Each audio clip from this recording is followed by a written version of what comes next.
Muy buenos días, bienvenidos de nuevo a Negocios Televisión, bienvenidos al espacio de las noticias pendientes de la actualidad de las últimas horas, fijándonos en las tensiones en Oriente Medio, la respuesta por parte de los principales países occidentales, los avisos por parte de Irán a Estados Unidos y también pendientes de advertencias que están llegando en las últimas horas, como por ejemplo la primera ministra estonia, Kaja Kallas, dice que la duda ya no es saber si habrá una guerra, sino que la duda es saber cuándo va a tener lugar. En este sentido, Ucrania, el primer ministro ucraniano, está alertando, dice que en el caso de que caiga Ucrania vamos hacia una tercera guerra mundial. Pendientes de todas estas cuestiones, empezamos mirando a Israel, y es que según informes parece poco probable que Israel pueda llevar a cabo su contraataque, su represalia contra Irán antes del final del Pesaj, la festividad judía que comienza el lunes por la noche y que va a durar al menos hasta el 30 de abril. ABC informaba de que Israel ha considerado, pero posteriormente ha abandonado dos planes para atacar a Irán esta misma semana en respuesta al bombardeo de misiles y drones de la República Islámica el sábado por la noche. Este bombardeo, con más de 300 misiles y drones contra Israel, un hecho histórico, ya que marca la primera vez que Teherán ataca directamente a su enemigo después de décadas de confrontación por parte de sus representantes. Occidente, incluido Gran Bretaña, ha instado a Benjamin Netanyahu, al primer ministro israelí, a actuar con moderación en su respuesta al ataque. 5 días después del ataque que tuvo lugar el pasado sábado, siguen saliendo informaciones, ahora apuntan a que Israel podría posponer sus ataques, su respuesta, hasta el 30 de abril.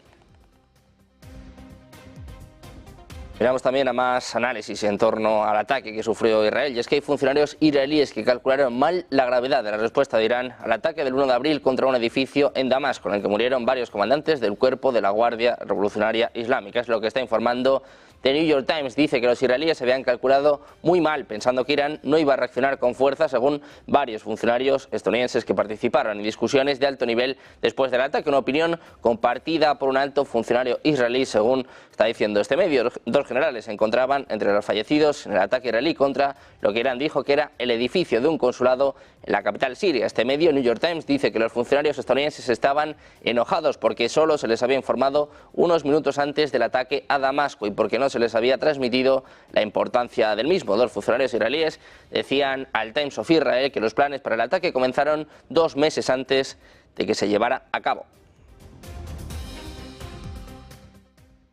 Precisamente uno de los protagonistas en estos momentos es sin duda el primer ministro israelí Benjamin Netanyahu. Ayer se volvía a ratificar, decía que ya lo han decidido, que va a haber una respuesta, y además agradecía los consejos por parte de los principales líderes occidentales, pero advertía, decía que la última decisión la va a tomar Israel. Escuchamos. גם כל מיני הצעות ועצות, אני מעריך את זה, אבל אני רוצה להבהיר שאת ההחלטות שלנו אנחנו נקבל בעצמנו. ומדינת ישראל תעשה כל מה שצריך כדי להגן על עצמה. הממשלה תאשר היום את תוכנית תקומה לשיקום יישובי עוטף עזה. אנחנו נשקיע סכום גדול מאוד של 19 מיליארד שקלים כדי להזניק את יישובי עוטף עזה לדורות. אנחנו נשקיע בדיור, בתשתיות, בחינוך, בתעסוקה, ברפואה ועוד. Precisamente seguimos dando vueltas a esta cuestión, si va a haber o no una respuesta por parte de Israel, cuándo va a tener lugar este ataque a Irán. Lo analizamos de la mano del general retirado Pan Pols, que nos lo explicaba así hace unas horas en Negocios Televisión. Bueno, yo creo que respuesta sí va a haber. Dentro del gabinete hay dos figuras, que son el ministro Benny Gantz, que como sabe no pertenece a la coalición del presidente, y el ministro de Defensa, que abogan por construir primero una alianza de países para, dentro de esa alianza, determinar cuál es la reacción que hay que aplicar sobre Irán. Hay 3 opciones para actuar sobre Irán. La primera es continuar con el statu quo actual, que son eliminaciones selectivas en países proxy y encubiertas dentro del propio Irán. Una segunda, que es actuar sobre instalaciones militares iraníes, sistemas, bases aéreas, sistemas de lanzamientos, organizaciones de mando y control, etcétera. Y la tercera sería una acción muy definida, muy decisiva, que podría ir contra su programa nuclear, ¿no? Irán es perfectamente consciente de que sí va a recibir una reacción, pues porque en la espiral acción-reacción le toca ahora a Israel ser capaz de sostener ese nivel de disuasión que quiere, y ahora mismo lo que se está es matizando muy mucho cuál es la acción que se puede hacer sin que produzca una escalada generalizada y... Pendientes de la respuesta por parte de Israel, miramos también a Estados Unidos. Habría dado luz verde a la operación israelí en Rafah a cambio de que no se tomen represalias contra Irán. Es lo que apunta un informe hablando de que Estados Unidos habría dado luz verde a una ofensiva israelí contra Rafah a cambio de que no se produzcan ningún ataque de represalia contra Irán. Es lo que informaba este jueves el diario qatarí Al Arabi Al Yadid, citando fuentes egipcias. Según el informe, el ejército egipcio en el norte de Sinaí fue puesto en alerta a lo largo de la frontera con Gaza, en preparación para las operaciones de las FDI. El periódico qatarí informaba de fuentes egipcias que apuntaban a que la administración de Estados Unidos ha expresado su aprobación a la actividad de Israel en Rafah a cambio de no atacar a Irán. Hablaban además de que las fuerzas egipcias están aumentando su estado de alerta a lo largo de la frontera con Gaza en caso de que Israel anuncie finalmente la operación en Rafah después de atrasarla durante los últimos meses.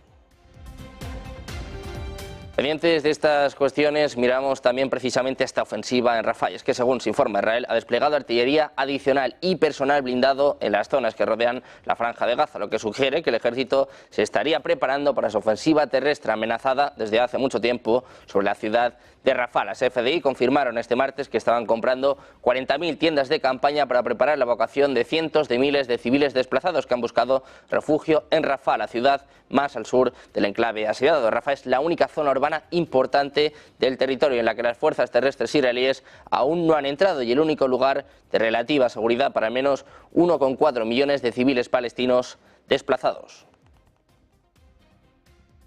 Miramos ahora también a Irán. El ministro de Exteriores iraní, Hossein Amir Abdollahian, ha asegurado que Teherán ha trasladado a Estados Unidos que no busca una extensión de las tensiones en Oriente Próximo después de su ataque contra Israel en respuesta al bombardeo ejecutado el 1 de abril contra su consulado en la capital de Siria, en Damasco. Amir Abdollahian, que se ha desplazado precisamente a Nueva York para participar en una reunión del Consejo de Seguridad de las Naciones Unidas, ha afirmado que Irán comunicó a Washington que su intención era castigar a Israel por su ataque en el marco del derecho legítimo a la defensa propia, según ha informado la agencia iraní de noticias Tasnim. Precisamente el propio Abdollahian ha asegurado este jueves en Nueva York que su país avisó a Estados Unidos de que atacaría a Israel como represalia por el bombardeo del consulado, algo que Washington ha negado, también lo negaba en los últimos días Reino Unido. Decía Abdollahian: nosotros dijimos claramente a través de mensajes a los estadounidenses que la decisión tomada por el Consejo Supremo de Seguridad Nacional, encabezada por el presidente iraní, de castigar al régimen sionista de Israel era definitiva y final. Es lo que afirmaba Abdollahian a su llegada a Nueva York, donde asistirá a reuniones de la ONU. Añadía que después de la acción punitiva, aproximadamente a eso de las 2:30 del domingo, mandamos otro mensaje a Estados Unidos a través de canales diplomáticos en el que afirmamos que no buscamos una escalada de la tensión en la región. Es lo que ha dicho el ministro, según informaba la agencia estatal iraní IRNA. El gobierno de Estados Unidos, por su parte, negó este mismo lunes que Irán le notificara con antelación cuándo iba a producirse el ataque contra Israel y también los objetivos que tenía previsto golpear, contradiciendo la versión del gobierno de Irán y de otros países vecinos. Pendientes también de las sanciones a Irán, mientras los aliados occidentales tratan de imponerle sanciones para frenar la respuesta israelí, el gobierno de Teherán sigue elevando sus arcas en esa estructura paralela que ha diseñado al margen de las restricciones que ya le alcanzan. En este marco, las exportaciones de petróleo de Irán alcanzan su máximo en 6 años, lo que inyecta a su economía un impulso de 35.000 millones de dólares al año. El aumento de ventas de crudo a China expone los límites de los intentos de Estados Unidos y la Unión Europea de controlar la República Islámica, según recoge Financial Times, que cita datos de Vortexa. Teherán vendió un promedio de 1,56 millones de barriles por día durante los primeros 3 meses del año, casi toda China, y su nivel más alto desde el tercer trimestre de 2018. Según los expertos citados por el diario británico, si la administración Biden va a tener un impacto, tiene que centrar su atención en China. Miramos también a la respuesta por parte de Europa, por parte del alto representante de Asuntos Exteriores de la Unión Europea, Josep Borrell. Ha dicho que hay que ampliar el sistema de sanciones contra Irán para hacerlo más eficaz. A su llegada a la reunión de ministros de Asuntos Exteriores del G7 en Capri, al sur de Italia, decía Borrell que el sistema de sanciones contra los componentes para fabricar drones y misiles iraníes ya existe, pero hay que revisarlo, ampliarlo y hacerlo más eficaz. También ha pedido moderación para evitar cualquier escalada, porque decía estamos al borde de una guerra regional, que advirtió que podría tener repercusiones en el mundo y especialmente en Europa. Precisamente, pendientes de Europa, miramos ahora a Alemania. Ha enviado una carta a los aliados para pedirles más defensas antiaéreas para Ucrania. Los ministros de Exteriores y de Defensa de Alemania, Annalena Baerbock y Boris Pistorius, han enviado una carta a los aliados de la OTAN y a los socios de la Unión Europea y de países terceros para instarles a proporcionar más defensas antiaéreas a Ucrania, un tema que se va a debatir este jueves en la reunión ministerial del G7 en Cabri. En la misiva a la que tuvo acceso el diario semanal Der Spiegel, los dos ministros germanos han pedido a sus socios a nivel mundial que revisen de nuevo las existencias de sistemas de defensa antiaérea para ver qué se puede transferir a Ucrania. El mismo llamamiento, el que elevaba el propio Jens Stoltenberg, el propio secretario general de la OTAN, que decía que Ucrania necesita mucho más y además lo necesita muy rápido. All of this comes on top of unprecedented aid already being provided, including F-16s from Denmark and from the Netherlands. But Ukraine needs even more. That is why, if allies face a choice between meeting NATO capability targets and providing more aid to Ukraine, my message is clear. Send more to Ukraine. Y seguimos mirando a Europa. Hablamos ahora de la presidenta de la Comisión Europea. Hablamos de Ursula von der Leyen. Ha vuelto a insistir en la necesidad de que Europa debe rearmarse. Un llamamiento que une al tiempo que señala que la guerra es posible. Decía, no es inmediata, pero tampoco es imposible. Escuchamos. Europe can of course also help coordinate the military and the civilian domains. Military and civilian actors need to be fully capable and ready for all types of emergencies. And this has to be based on a broad effort across society and involving different ministries at the same time in a seamless way. And crucially, playing a role in rearming of Europe, for instance by supporting industry to manufacture the necessary capabilities, to respond to all scenarios, also including the highest level of intensity. Precisamente sobre esta advertencia que lanzaba Ursula von der Leyen, esta advertencia de una posible guerra en Europa, ha hablado también la primera ministra estonia, Kaja Kallas. Dice que da por hecho una guerra, dice que la duda es saber cuándo. Sobre el conflicto bélico en Ucrania y el devenir del mismo se ha pronunciado en una entrevista concedida a El País. Ha hablado sobre la posibilidad real de una guerra que se extienda y que pueda alcanzar a la Unión Europea. Decía Kallas, si tienen éxito en Ucrania dispondrán de un ejército de 1 millón de hombres armados y una industria militar que trabaja en 3 turnos para suministrarles. Ante esta situación, en caso de producirse, expuso que solo existen 2 posibilidades. Dice, la duda es cuándo comenzará la próxima guerra y qué hacemos mientras, prepararnos para ayudar a disuadir a Rusia para que esa guerra, o cerrar los ojos y fingir que no pase nada. Por otra parte, indicó que la urgente necesidad de Ucrania a nivel armamentístico, especialmente defensa antiaérea, y que aún no ha recibido las armas necesarias para combatir los misiles lanzados por las tropas rusas, hacen que pidan que el equipo y los medios para fabricarlos son cada vez más necesarios. Dice que además es más barato. No es la primera vez que Ucrania solicita ayuda con urgencia. Estonia, la primera ministra de Estonia, da por hecho una guerra. Dice que la duda es saber cuándo va a producirse y también qué vamos a hacer mientras. Pendientes de más noticias, de más últimas horas, precisamente de todo lo que está ocurriendo en torno a Rusia. La portavoz del Ministerio de Asuntos Exteriores ruso, María Zaharova, está avisando, dice que Occidente está llevando a cabo un chantaje nuclear. Hacemos una pausa, un par de minutos y enseguida se lo contamos en Negocios Televisión.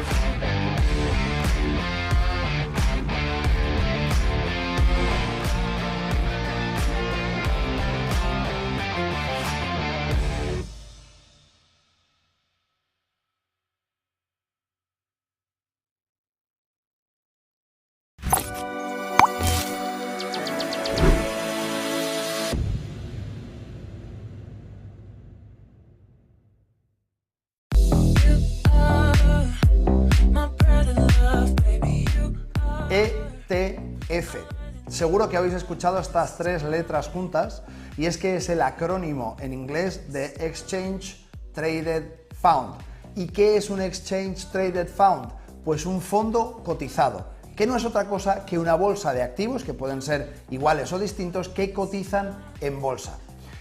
Recientemente está sonando mucho estas tres letras porque se ha aprobado a principios de 2024 un ETF sobre Bitcoin y casas como Vanguard o BlackRock están comercializando este ETF desde sistemas regulados, cosa que hasta ahora no era posible. Si queríamos comprar bitcoins teníamos que trabajar en un exchange y no están regulados. Por tanto, es especialmente importante que entendáis que desde principios del 2024 se puede operar este tipo de producto de manera totalmente regulada y con todas las garantías.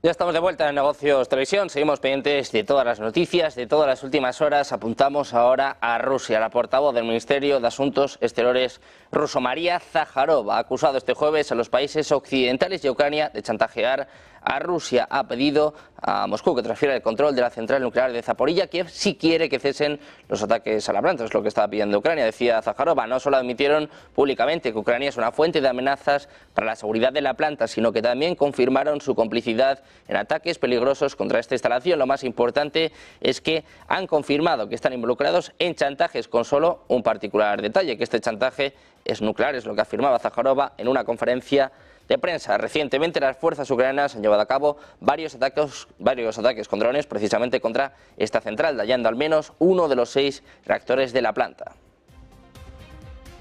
Y mirando a Rusia, nos centramos ahora en el conflicto en Ucrania y les contamos que los sistemas de defensa antiaérea repelieron anoche un ataque ucraniano con misiles y drones contra la región rusa de Belgorod, fronteriza con Ucrania. Es lo que informaba este jueves el Ministerio de Defensa de Rusia en su canal de Telegram. Según el comunicado castrense, durante la pasada noche sobre la región de Belgorod fueron destruidos 2 misiles tácticos Tosca U-19, cohetes Vampire RM-70 y 16 drones. Otros 3 fueron derribados sobre la región de Rostov y uno sobre la de Voronezh. Es lo que añade este parte, que no precisa si los ataques causaron víctimas o destrucciones. El gobernador de Belgorod, Vyacheslav Gladkov, ha destacado que solo sobre la capital regional, la ciudad de Belgorod y sus alrededores, fueron derribados 21 objetivos aéreos sin especificar de qué tipo. Miramos de nuevo a Rusia, que construye nuevas rutas comerciales en Asia para evitar el alcance y el golpe de las sanciones por la guerra. Según Bloomberg, ferrocarril y transporte marítimo unirán la Rusia europea con India a través de Irán. Y junto a esa ruta, la ruta del Ártico. El Kremlin, según apunta este medio, va a gastar miles de millones en infraestructura de la ruta del mar Ártico. Rusia sigue adelante de esta forma con la construcción de 2 nuevos corredores de transporte que unen Asia y Europa, buscando debilitar las sanciones por su guerra en Ucrania, al mismo tiempo que la agitación en Oriente Medio está perturbando el comercio global.